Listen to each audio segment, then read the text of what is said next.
नमो वज्रायाणं नमो लोय सव्यसाहुनं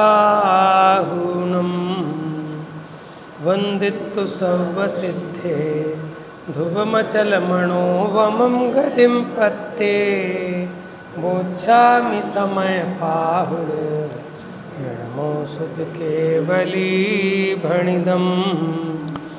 नमः समयसाराय स्वानुभूत्या चकासते चित्स्वभावाय भावाय सर्वभावान्तरक्षिदे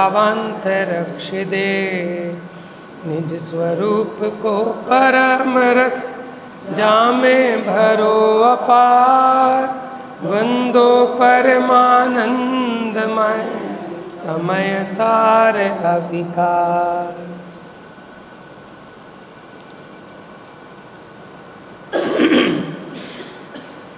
page number निकालिए आप 95 समय सार नाटक।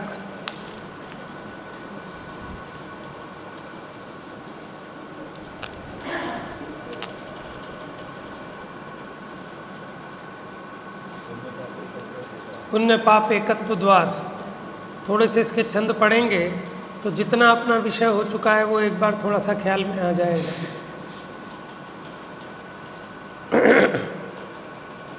मिल गया सबको? कर्ता क्रिया कर्म को प्रकट बखान्यो मूल अब वर्णो अधिकार यह पाप पुण्य समतूल। माने पाप पुण्य समान है। अब वो बात यहाँ कहते हैं, हमें पुण्य और पाप नहीं समझाना, हमें ये समझाना है कि पुण्य और पाप समान है। कर्ता क्रिया कर्म का हमने पीछे वर्णन पढ़ चुके हैं और अब पाप पुण्य की समानता को देखते हैं। जाके उदय होत घट अंतर बिन से मोह महातम रोग शुभ अरु अशुभ कर्म की दुविधा मिटे सहज दी से एक थोक जाकी कला होत संपूर्ण प्रतिभा से सब लोकालोक।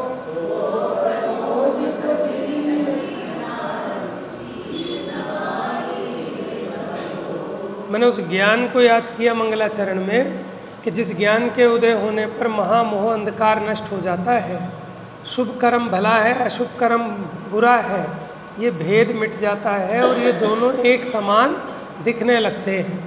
जिसकी पूर्ण कला में लोकालोक झलकने लगता है, ऐसा केवल ज्ञान रूप चंद्रमा का अवलोकन करके यहाँ पंडित जी नमस्कार करते हैं। अब देखिए पुण्य पाप की समानता 96 नंबर पेज। जैसे काहू चंडाली जुगल पुत्र जन तिनी एक दियो बांभन के एक घर राख्यो है बांभन कहायो तिनी मध्य मास त्याग कीनो चंडाल कहाय तिनी मध्य मास चाख्यो है।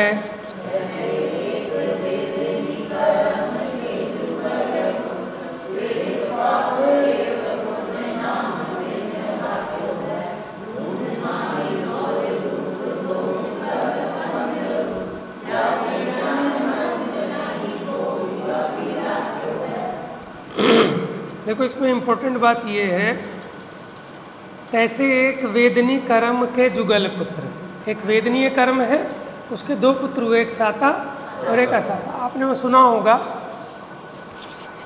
इनके दरबार में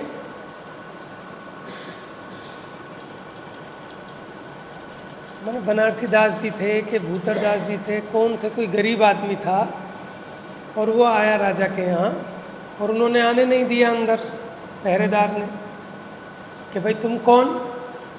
कि मैं राजा साहब का साडू भाई हूँ। तो उन्होंने कहा भाई साडू भाई हैं, कहीं बाद में कहीं सजा वजा मिले, है ना? नहीं ये बताओ उन राजा का नाम क्या था? अच्छा, तो वो गया जी पर्ची लेके अंदर कि ऐसे ऐसे फलाचंद आए हैं और कहते हैं आपके साडू भाई हैं। तो उन्होंने बुलवाया अंदर तो उन्हें देख के फिर राजा ने कहा हाँ ये तो ठीक कहते हैं, तो हमारे साडू भाई हैं। कि कैसे साडू भाई? पूरी प्रजा हैरान कि कहाँ इतना गरीब आदमी, कहाँ इतना अमीर। कि एक वेदनीय कर्म, उसके 2 पुत्रियाँ हुई, साता और असाता। साता पुत्री तो मुझे बिहाई राजा को, और असाता इसको बिहाई, तो हुए नहीं हुए साडू। समझ में आया? तो एक मूल में वेदनीय कर्म तो एक ही है। अब उसके 2 भेद हैं, साता और असाता, लेकिन इन दोनों में दौड़ धूप बराबर है। माने जितनी आकुलता जीव को पाप के उदय और उसके फल भोगने में होती है, उतनी ही आकुलता पुण्य के उदय और उसके फल को भोगने में भी होती है। वो एक अलग बात है कि अपने भ्रम से वहाँ आनंद मानता है। जैसे पाप के उदय में नींद नहीं आती ना, ऐसी पुण्य का उदय हो तो भी नींद नहीं आती। जैसे पाप के उदय में भूख नहीं लगती, ऐसी पुण्य का उदय ज़्यादा आ जाए तो भूख ना लगे। समझ में आया? आपके मन मुताबिक आपके बच्चे का रिश्ता हो जाए, ठीक है, खुशी खुशी में आपको ना खाना अच्छा लगे ना सोना अच्छा लगे, तो दौड़ धूप तो बराबर है, पुण्य में भी और पाप में भी। जिनकी दुकान नहीं चलती जैसे वो परेशान है, जिनकी खूब चलती है वो भी परेशान है, खाना नहीं खा पाते, दुकान पे से भीड़ ही नहीं टूटती। समझ में आया? बस अंतर सोच का है। वो सोचता है कि अरे मैं गरीब आदमी इसलिए मेरे पास खाना नहीं है। वो अमीर आदमी सोचता है भैया सीजन है, आने दे ग्राहक को, खाना तो फिर भी खा लेंगे। सोच का ही तो फेर है। देखो, तो जैसे पाप का फल भोगने में आकुलता है, उसी प्रकार पुण्य का फल भोगने में भी आकुलता है। क्योंकि दोहू माई दौड़ धूप, दोनों में ही दौड़ धूप है, दोनों में ही आकुलता है। दो कर्म बंध रूप, और दोनों में ही कर्म बंध होता है। अगर ऐसा ना होता तो वर्तमान में जितने महापुण्यवान तीर्थंकर चक्रवर्ती आदि हुए, वो तो सारे के सारे पुण्य उदय वाले थे, वो सुखी होते। और अगर सुखी होते तो फिर संसार क्यों छोड़ते? जो संसार विषय सुख होता, तीर्थंकर क्यों त्यागे, काहे को शिव साधन करते? तो बताओ, असंयम में आनंद है कि संयम में आनंद है? कि जब जो जी में आए तब वो खा लिया, इसमें आनंद लगता है? यही तो मिथ्या मान्यता है ना। हमारे तीर्थंकर परमात्मा इस अथाह पुण्य को धूल के समान छोड़कर क्यों जाते? हे आत्मन, पुण्य और पाप दोनों ही आकुलता के जनक हैं, दोनों में निराकुलता नहीं है। और आगम के अनुसार तो सच्चा सुख तो निराकुलता में ही है। और दोनों के फल में 4 गति होती हैं।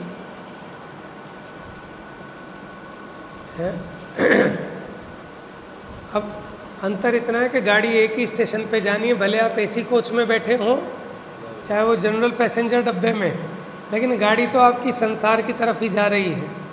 पहुँचोगे तो वहीं, कोई गाड़ी चली रहे तैयार, चलो रे भाई नरक में।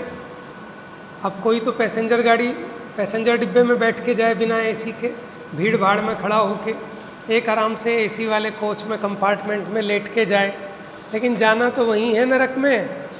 उसी प्रकार पुण्य की गाड़ी में चढ़े चाहे पाप की गाड़ी में, लेकिन ये सारी की सारी रुलाएगी तो 4 गति में पहुंचाएगी वहीं।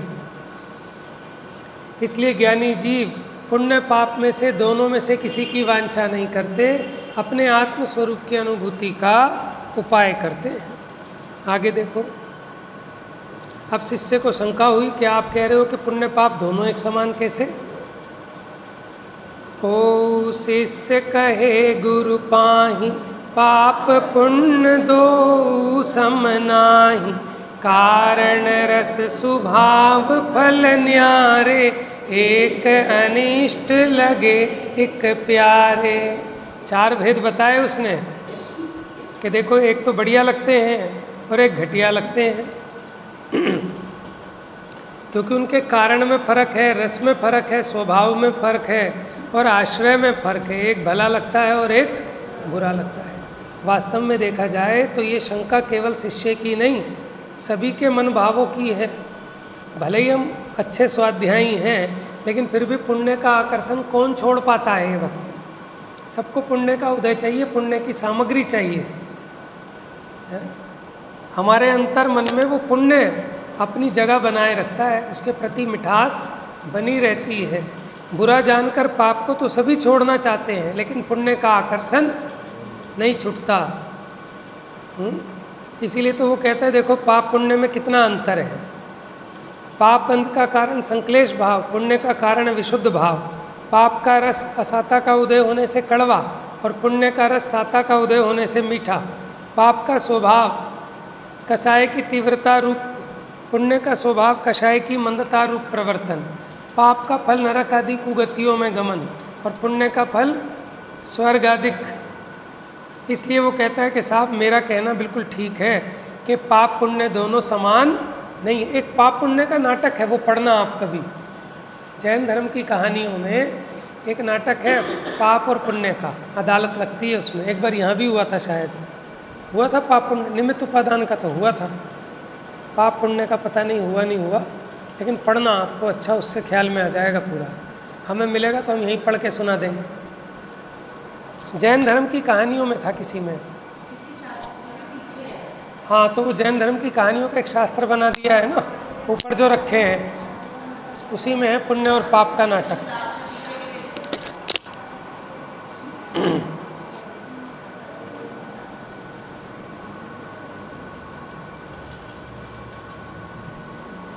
अब देखिए कलश अगला 5वें नंबर का। संकलेश परिणाम निसो पाप बंध होई, विशुद्ध सो पुण्य बंध हेतु भेद मानिए। पाप के उदय असाता,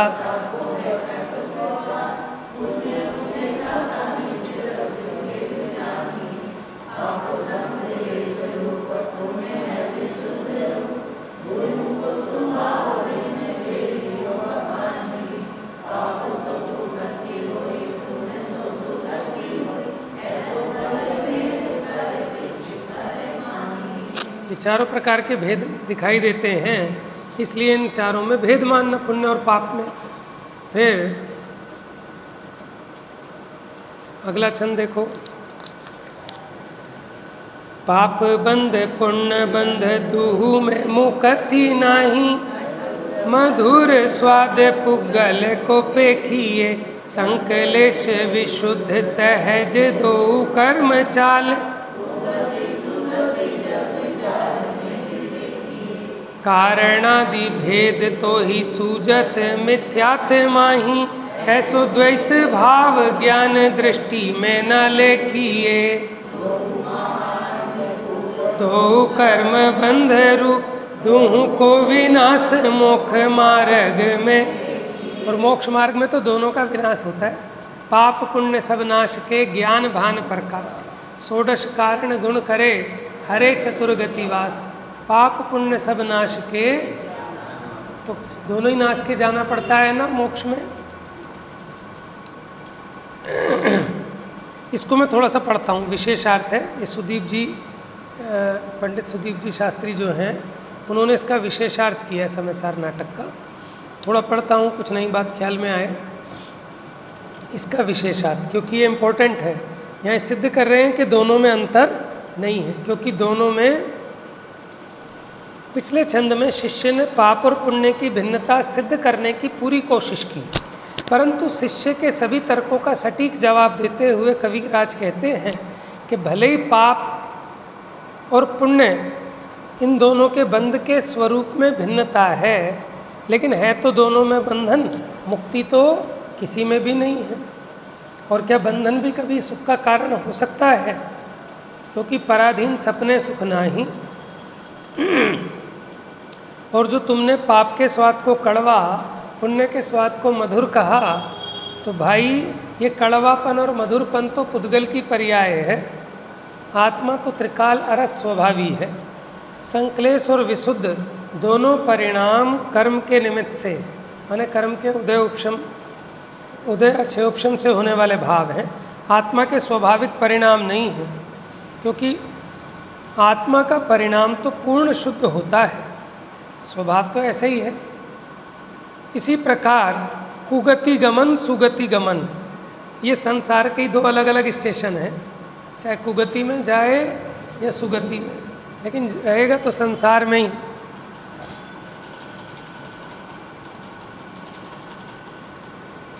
पाप और पुण्य में कारण, रस, स्वभाव और फल रूप जो भिन्नता तुझे दिख रही है वो तेरी मिथ्यात्व के कारण दिख रही है। तेरी आंखों पर मोह का चश्मा लगा हुआ है, तुझे जीव और पुद्गल का मिला जुला परिणाम दिखाई दे रहा है। ऐसा जीव और पुद्गल का द्वैत भाव, मिला जुला परिणाम ज्ञान की नज़र से नहीं दिखता। माने ज्ञानियों को जीव और पुद्गल का मिला जुला नहीं, स्वतंत्र परिणमन सहज ही परिलक्षित होता है। पाप और पुण्य दोनों ही महाअंधकूप हैं। माने जैसे कुएं में घने अंधकार के अलावा कुछ नहीं होता, वैसे एक बार कुएं में गिर जाए तो बाहर निकलने का रास्ता आराम से नहीं मिलता। वैसे ही पाप और पुण्य भी गहन अंधकार स्वरूप है, क्योंकि विकारी भाव है। माने अगर एक बार जीव पुण्य में संतुष्ट हो गया तो आत्महित करने के सारे दरवाजे बंद। और ये दोनों के दोनों ही स्वभाव के भूलने से और परद्रव्य में लक्ष्य करने से उत्पन्न होते हैं। तो मोक्ष मार्ग में इन दोनों का ही विनाश होता है, किसका? पाप का भी और पुण्य का भी। माने जो मोक्ष मार्ग पर चलते हैं या जिन जीवों ने मोक्ष की प्राप्ति की है, उन्होंने दोनों प्रकार के शुभ और अशुभ इन दोनों कर्मों का नाश करके ही मुक्ति की प्राप्ति की है। आगे देखो अगला छंद। शील जप संयम विरति दान पूजादिक अथवा असंयम कसाय विषय भोग है। को शुभ रूप को अशुभ स्वरूप मूल।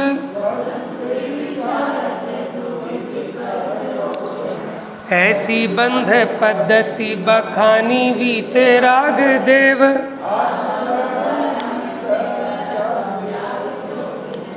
भोजल तरैया राग दोष को हरैया माह। मोख को करैया एक शुद्ध उपयोग है। वो कह रहे देखो, शील तप संयम विरति दान पूजा आदि ये पुण्य, और असंयम कषाय विषय भोग ये पाप। लेकिन वस्तु का विचार करने पर तो दोनों के दोनों कर्म रोग हैं, और ये बंध पद्धति में वीतराग देव ने इनको कहा है। और आत्मा का धर्म में तो दोनों ही प्रकार के कर्म का त्याग होता है। तो इसलिए भवजल से पार उतरने के लिए, राग द्वेष को हरने के लिए, मोक्ष को करने के लिए केवल और केवल कौन समर्थ है? शुभ परिणाम, अशुभ परिणाम या शुद्ध परिणाम? शुद्ध परिणाम समर्थ है। अब देखो आगे एक और छंद। शिष्य कहे स्वामी तुम करनीय शुभ शुभ। कीनी है निषेध मेरे संशय मन माही है। ज्ञाता देश विरति मुनीस। तीन की अवस्था तो निरालंब नहीं है।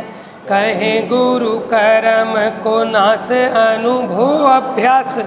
ऐसो अवलंब उन्हीं को उन पाही है। आत्म समाधि सोई शिव रूप। और दौर धूप पुद्गल पर छाही है। देखो क्या प्रश्न किया उसने कि चलो ठीक है, तुम्हारी बात कुछ समझ में भी आती है कि तुमने शुभ अशुभ सब क्रियाओं का निषेध कर दिया, लेकिन ये तो बताओ भैया कि जो मोक्ष मार्ग पर चलने वाले हैं, भले ही वो अणुव्रती हों या महाव्रती मुनिराज हों, वे सभी अगर शील व्रत तप संयम 28 मूल गुण करते दिखाई देते हैं, तो हम कैसे माने कि मोक्ष की साधना इनके अवलंबन के बिना भी हो सकती और तुम इनका निषेध करते हो? तो कहते हैं सही है कि ज्ञानी के जीवन में क्रिया दिखाई देती है, लेकिन वो इन क्रियाओं को निर्जरा का कारण नहीं मानते। निर्जरा का कारण तो एकमात्र स्वरूप की आत्मानुभूति है। जब उपयोग स्वरूप में नहीं ठहरता, तब कषाय की मंदता होने पर ये व्रत आदि का भाव सह जाता है। कल लिया था ना कि जैसे थोड़ा धन देकर भी बहुत धन बचने का हर्ष होता है, ऐसे ही तीव्र कषाय से बचने के लिए मंद कषाय रूप जो भाव हैं उनमें व्रत अधिक सहज होते हैं, लेकिन उनको बंध का कारण ही मानते हैं। तो विकल्प चाहे कैसा भी हो, शुभ हो या अशुभ हो, कर्म बंध का ही कारण है। एकमात्र निर्विकल्प आत्मानुभूति ही कर्मों की निर्जरा के कारण है। बाकी चर्चा उसकी बाद में लेंगे। अब अपना जो विषय चल रहा था आगे बढ़ाते हैं। अब जो हमने पढ़ा था ना वो एक बार रिवाइज हो गया इससे, और इस बहाने इसका भी टेस्ट आ गया समय सार नाटक का। निकालिए पेज नंबर, रमेश भाई सब जो याद कर रहे थे लोहे की बेड़ी और सोने की बेड़ी, वो गाथा आ गई 378 नंबर। अब आप ये सोचो कौन सी बेड़ी लोगे, सोने की बेड़ी लोगे कि लोहे की बेड़ी? सबसे पहले वो उस्मानपुर आया तो उन्होंने परीक्षा भाई साहब सब्जी की पूजा बताओ कि सोने की बेड़ी अच्छी है लोहे की बेड़ी है। मतलब बेड़ी तो बेड़ी होगी, वो बेड़ी में क्या है, बस यही बात समझ में आया ना। लेकिन जब शादी करने जा रहे हो और वहाँ आपका साला पूछे कि जिया जी सोने की पहनोगे कि लोहे की, तो कौन सी पहनोगे? हाँ जी, वहाँ आप ये मत कह देना कि दोनों की दोनों बंधन है कोई नहीं पहनूंगा। तो उनके तो आज की डेट में 50,000 तो कम से कम है एक तोले के। समझ में आया? तो भैया अंतर नहीं है, उसकी अपेक्षा को भी समझना, और अंतर है उस अपेक्षा को भी समझना। और कल इसकी चर्चा टोडरमल जी साहब के मोक्ष मार्ग प्रकाशक से हमने खूब भली प्रकार समझी है ना, कि शुभ का भी और अशुभ का भी उन दोनों में स्वरूप भेद तो है, लेकिन कर्म बंधन की अपेक्षा अगर बात करें तब दोनों समान है। सर्वथा समान मत मान लेना।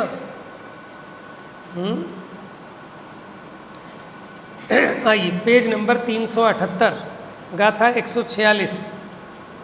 अब ये सिद्ध करते हैं कि दोनों शुभाशुभ कर्म बिना किसी अंतर के बंध के कारण है। माने बंध के कारण रूप में इसको समान कह रहे हैं, क्योंकि दोनों बंध के कारण है। उससे भी बंध होगा, शुभ भाव से भी और अशुभ भाव से भी। अब वो बात अभी गौण है कि जो करणानी योग कहता है कि शुभ भाव से जो बंध होता है उसमें उसके स्थिति अनुभाग हल्के होते हैं, ठीक है, और जो अशुभ से बंध होता है वो तीव्र कषाय है, तो उससे स्थिति अनुभाग अधिक होते हैं। ये बात भी आपके ख्याल में रहनी चाहिए। लेकिन अभी तो आपको ये बताना है कि जो शुभ भाव को मोक्ष का कारण मान बैठता है उसको समझा रहे हैं भैया इससे भी वैसे ही बंधेगा है जैसा पाप से बंधेगा। संसार में दोनों ही रगड़ाने के कारण है। देखिए गाथा, सोवर्णियम पिणियलम बंधदि कालायसम पिजह पुरिसम बंधदि एवं जीवम सुहम सुहम वा कदम कम्मम। जो लोह की त्यों कनक की जंजीर जकड़े पुरुष को शुभ या शुभ कृत कर्म बांधे। देखो अब लोगों ने नाम बदल दिया। सोने की चैन को चैन कहते हैं, बेड़ी नहीं कहता कोई, जंजीर भी नहीं कहते। हाँ लोहे वोहे की हो तो हम कहते जंजीर, जिससे आप अपनी गाड़ी बांधते हो, बाहर स्कूटर बांधते हो, वो चैन है या जंजीर है, ठीक है। और जो गले में पहनते हो है तो दोनों ही, लेकिन हम गले में पहनते हैं उसको हम कहते हैं चैन, और वहाँ जो बांधते हैं उसे हम कह रहे हैं जंजीर। कहने का मतलब ये है कि हमारी दृष्टि में दोनों में अंतर दिखाई दे रहा है। कभी गले वाली चैन से बांध दो उसको, क्यों कि दोनों में अंतर है। बात समझ में आ रही है? तो उदाहरण है, लेकिन वैसे भी देखें तो दोनों में अंतर है। सोना कोमल धातु है और लोहा कठोर धातु है, ठीक है। आपको भाई साहब उतनी मोटी बनती नहीं ना, इसलिए नहीं, आप बनवा लो उतनी मोटी भी बनवा लो, लेकिन वो लोहे जैसी मजबूत नहीं होगी। वो आराम से, ठीक है ना, उसको खींचा और खोला जा सकता है, पिघलाया जा सकता है, क्योंकि वो मुलायम धातु है। और सोना बहुत कठोर धातु है, सॉरी, लोहा कठोर धातु है। अब वो कह रहे हैं लेकिन बांधने का काम दोनों एक से ही कर रही हैं, लेकिन फिर भी वो एक विशेष अपेक्षा है। ठीक है, मैं यहाँ उस बात को भी इसमें गर्भित कर लेना चाहता हूँ कि जो करणानियोग कह रहा है कि जो शुभ कर्म है उसमें और अशुभ कर्म में अपने स्वरूप की अपेक्षा जो भेद है सो तो है ही। माने वो मंद कषाय से होने वाला है, वो तीव्र कषाय से होने वाला है, और वो उसमें कर्म के स्थिति अनुभाग हल्के पड़ते हैं शुभ कर्म में, और अशुभ से स्थिति अनुभाग अधिक पड़ते हैं। भले ही उनसे विभाजन 7 अथवा 8 प्रकृतियों में होता हो, लेकिन फिर भी उनके स्थिति अनुभाग में फर्क पड़ता है। ये बात हमने कल मोक्ष मार्ग प्रकाशक से देखी थी।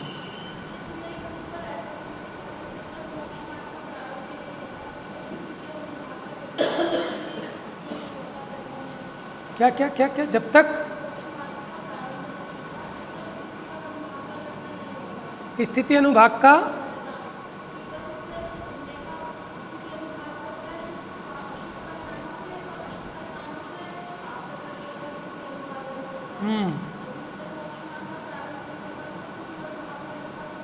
नहीं, संसार की स्थिति नहीं घटती उसकी, लेकिन वो जो कर्म, जो भी कर्म बांधा है, अगर मंद कषाय से जो कर्म बांधा है उससे उसके स्थिति अनुभाग कम होंगे, लेकिन संसार की स्थिति का घटना तो वो मोक्ष मार्ग से ही होता है। माने मोक्ष जाने का काल नज़दीक आ जाएगा वो बात नहीं, लेकिन जो भी कर्म बांधा वो कितने टाइम तक आपके साथ रहेगा उसको हम कह रहे हैं स्थिति।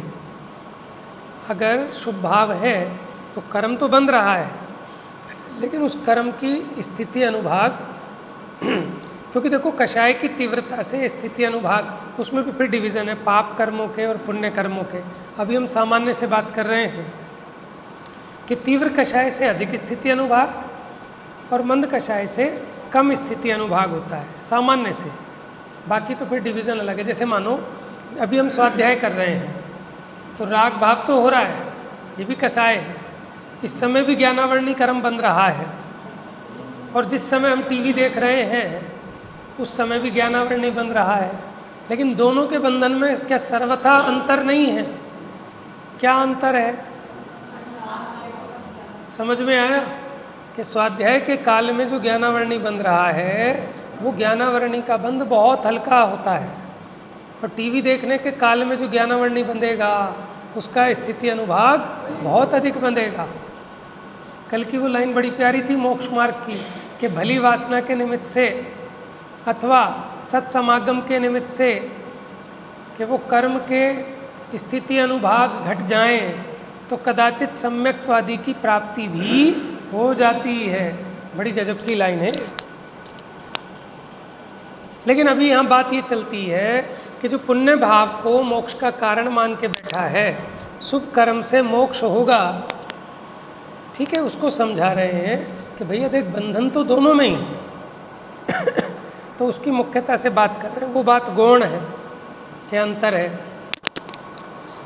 जैसे सोने की बेड़ी भी पुरुष को बांधती है और लोहे की भी बांधती है, इसी प्रकार शुभ तथा अशुभ किया हुआ कर्म जीव को बांधता है। माने 1 साल का बच्चा है, माँ उसको कोमल से किसी कैड़ी रस्सी से तो नहीं बांधेगी, लेकिन कोई कोमल सी बढ़िया सी मुलायम सी रस्सी से बांध देगी, लेकिन उसमें भी बच्चा तो बंध गया ना। बंधन तो है, भले कितनी कोमल हो, लेकिन एक जूट की रस्सी से बांधे, बंधन उसमें भी है। बात समझ में आई? तो यहाँ बंधन की अपेक्षा तो दोनों ही समान है, दोनों में पराधीनता है। टीका देखिए, जैसे सोने की और लोहे की बेड़ी बिना किसी भी अंतर के पुरुष को बांधती है, क्योंकि बंधन भाव की अपेक्षा से उनमें कोई अंतर नहीं है। इसी प्रकार शुभ और अशुभ कर्म बिना किसी भी अंतर के पुरुष को बांधते हैं, क्योंकि बंध भाव की अपेक्षा से उनमें कोई अंतर नहीं है। देखो तात्पर्य वृत्ति, दोनों कर्मों को समान रूप से बंध का कारण सिद्ध करते हैं। जैसे सोने की बेड़ी और लोहे की बेड़ी समान रूप से पुरुष को बांधती है, उसी प्रकार शुभ अथवा अशुभ रूप में किया गया कर्म समान रूप से जीव को बांधता है। और कुछ विशेष कहते हैं, भोग आकांक्षा निदान रूप से रूप, लावण्य, सौभाग्य, कामदेव, इंद्र, अहमिंद्र, ख्याति, पूजा, लाभ आदि के लिए जो व्रत तपश्चरण दान पूजा आदि करता है, माने काहे के लिए, माने सांसारिक सुख की उपलब्धि के लिए जो ख्याति, पूजा, लाभ के लिए व्रत तपश्चरण आदि दान पूजा आदि करता है, वह पुरुष क्या करता है कि जैसे कोई छाछ के लिए रतन को बेच दे, जैसे कोई राख के लिए रत्नों के समूह को जला दे, जैसे कोई धागे के लिए हार को तोड़ दे, जैसे कोई धान को बोने के लिए अगुरु चंदन वन को काट देवे। ऐसी कहानियाँ हैं ना पुराणों में, राजा ने दिया था उसको चंदन का वन, उसने क्या किया कि चलो इसमें आग लगवा दो, कौन इसको साफ करेगा, फिर यहाँ अपना चावल बोऊंगा। अब उसे बड़ा दुख हुआ राजा को, फिर जरा सा चंदन था, राजा ने कहा ये तू लेके जा और पहले से बाजार में बेच के आ। अब वो इतने से चंदन के उसको 50,000 रुपये मिल गए। तब उसको एहसास हुआ कि तूने कितनी भारी मूर्खता की है। तो ऐसे ही माने जो सांसारिक कार्यों की सिद्धि के लिए, मान प्रतिष्ठा के लिए, लौकिक पदों की प्राप्ति के लिए व्रत तपश्चरण आदि करते हैं, वो ऐसे ही गलती करते हैं, वो व्यर्थ में ही व्रत आदि को नाश करता है। किंतु जो शुद्धात्म भावना की सिद्धि के लिए बहिरंग व्रत तपश्चरण दान पूजा आदि करता है, वह परंपरा से मोक्ष को प्राप्त करता है। क्योंकि अभिप्राय का फर्क आ गया ना, माने एक व्यक्ति तो पुण्य किस लिए कर रहा है?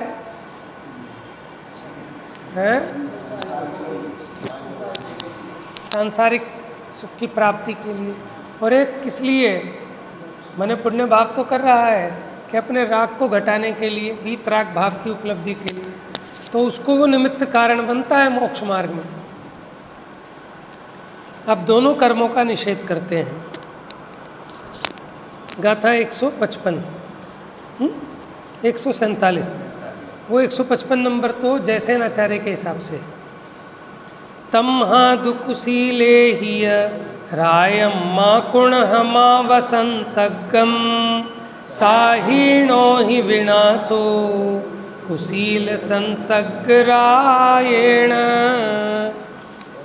इससे करो नहीं रागवा संसर्ग उभय कुशील का, इस कुशील के संसर्ग से है नाश तुझ स्वातंत्र का। कुशील किसे कह रहे हैं? दोनों कुशील। दोनों कुशील कौन से हैं? पुण्य और पाप, ये दोनों ही कुशील हैं। पीछे गाथा में सिद्ध किया था ना, क्यों कि जो संसार में दाखिल करे उसे सुशील कैसे कहें, वो भी कुशील है। तो ये जो दोनों के दोनों कुशील हैं, इनसे ना तो राग करो और ना इनका संसर्ग करो। उभय माने इन दोनों कुशील का। इस कुशील के संसर्ग से क्या होगा कि तेरी स्वतंत्रता का नाश हो जाए, क्योंकि दोनों बांधने वाली हैं। बच्चे के पैर में, करोड़पति हो आप तो बच्चे के पैर में सोने की बेड़ी बांध देना कि कमरे से बाहर ना जाए, अथवा तो लोहे की बेड़ी बांध देना। बच्चा तो दोनों में ही रोएगा, क्योंकि दोनों में पराधीनता है? देखो यहाँ दो बात कही है, राग भी मत करो, संसर्ग भी मत करो। कि कदाचित हमने संसर्ग छोड़ दिया।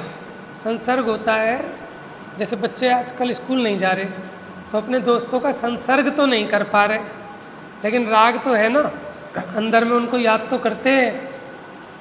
तो अंतरंग से जो भाव होता है वो हुआ राग, और जो काया से, वचनों से जो हो रहा है उसका नाम है संसर्ग। वचनों से प्रशंसा करना, काया से उस संबंधी चेष्टा करना, ये कहलाता है संसर्ग। तो ये जो शुभाशुभ कर्म हैं इनका संसर्ग भी मत करो और इनके प्रति अंदर में ये भले हैं ऐसा राग भी मत करो, क्योंकि ये दोनों के दोनों ही तेरी स्वतंत्रता के घातक हैं। समझ में आया? देखो, जैसे प्रतिकूल स्त्री हो तो वो आपके सुख में बाधक है ना। प्रतिकूल स्त्री आपके सुख में बाधक है, उसी प्रकार अनुकूल स्त्री भी आपके सुख में बाधक है। क्यों? कि अनुकूल स्त्री है तो उसके राग में आप उसका राग नहीं तोड़ पाओगे, आप घर छोड़ के जंगल नहीं जा पाओगे। समझ में आया? तो बंधन के लिए तो दोनों ही समान हुए, बल्कि उस अपेक्षा देखो तो जो अनुकूल संयोग हैं वो ज़्यादा रोकने में कामयाब हैं आपको। प्रतिकूल हो तो आदमी नाराज़ होकर चला भी जाएगा, अच्छा ये संभालो अपनी धर्मशाला, और अनुकूल हो बच्चे भी आज्ञाकारी, पत्नी भी आज्ञाकारी, तो कैसे छोड़े बताओ? संसर्ग छोड़ दे लेकिन अंदर से नहीं छूटेगा। जंगल में बैठ के भी याद आएगा मेरा बच्चा कितना आज्ञाकारी था, मेरी पत्नी कितनी सेवा करती थी। तो संसर्ग तो छोड़ दिया लेकिन राग नहीं छूटा। जैसे वो काणी रानी कौन थे? पुष्पडाल। और किसने संबोधन किया फिर उन्हें? वारिशेन ने। कौन थे ये पुष्पडाल और वारिशेन? वो आता ना, वारिशेन तो देवकी के पुत्र थे, चेलना के। चेलना के थे। ऐसा था ना कि जो एक जैसी शक्ल के थे, कुछ ऐसा भी था, 6 के 6 वो देवकी के थे।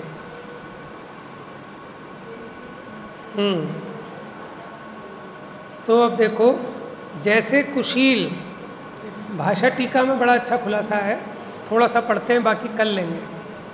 उदाहरण दे रहे हैं टीका में अमृत चंद्राचार्य, जैसे कुशील माने कुशील का राग और संसर्ग बंधन का कारण होता है। कैसे? मनोरम और अमनोरम हथनी रूपी कुटनी के साथ हाथी का राग और संसर्ग बंध का कारण होता है। उसी प्रकार कुशील अर्थात शुभाशुभ कर्मों के साथ राग और संसर्ग बंध के कारण होने से शुभाशुभ कर्मों के साथ राग और संसर्ग का निषेध किया है। अब इस उदाहरण को समझ लो। कुटनी क्या होती है? ये तो ऐसा लग रहा है कोई गाली है कि हाँ ये गाली है। कुटनी क्या होता है कि ऐसी विशेष प्रकार की हथनी जिसको ट्रेंड किया जाता है।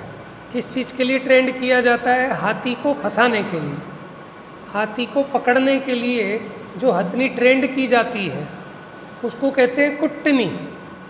क्या कहते हैं? और वो होती है मनोरम, क्योंकि अमनोरम हथनी हो तो चांसेस हैं कि हाथी उसके प्रति आकर्षित ना हो। समझ में है? तो यह कह रहे हैं कि मनोरम और अमनोरम हथनी रूपी कुटनी के साथ हाथी का राग और संसर्ग बंध का कारण है। माने हाथी पकड़ने वाले एक ट्रेंड हथनी करके रखते हैं और वो उस हथनी को देखकर हाथी उसके पीछे पीछे दौड़ता है।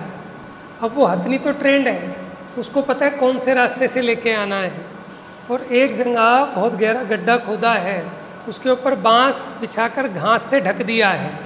लेकिन वो कुटनी इतनी चतुर है कि वो तो घूम के आ जाएगी, ठीक है ना, वो तो घूम के आ जाएगी और वो उसके उसमें अंधा, उसके आकर्षण में वो सीधा दौड़ के आता है और बंधन को प्राप्त होता है।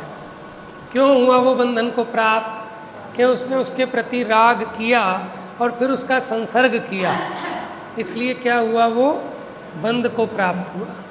उसी प्रकार हे जीव, अगर तू ये शुभाशुभ कर्म के प्रति राग करेगा या इनका संसर्ग करेगा तो तू भी बंधन को प्राप्त होगा।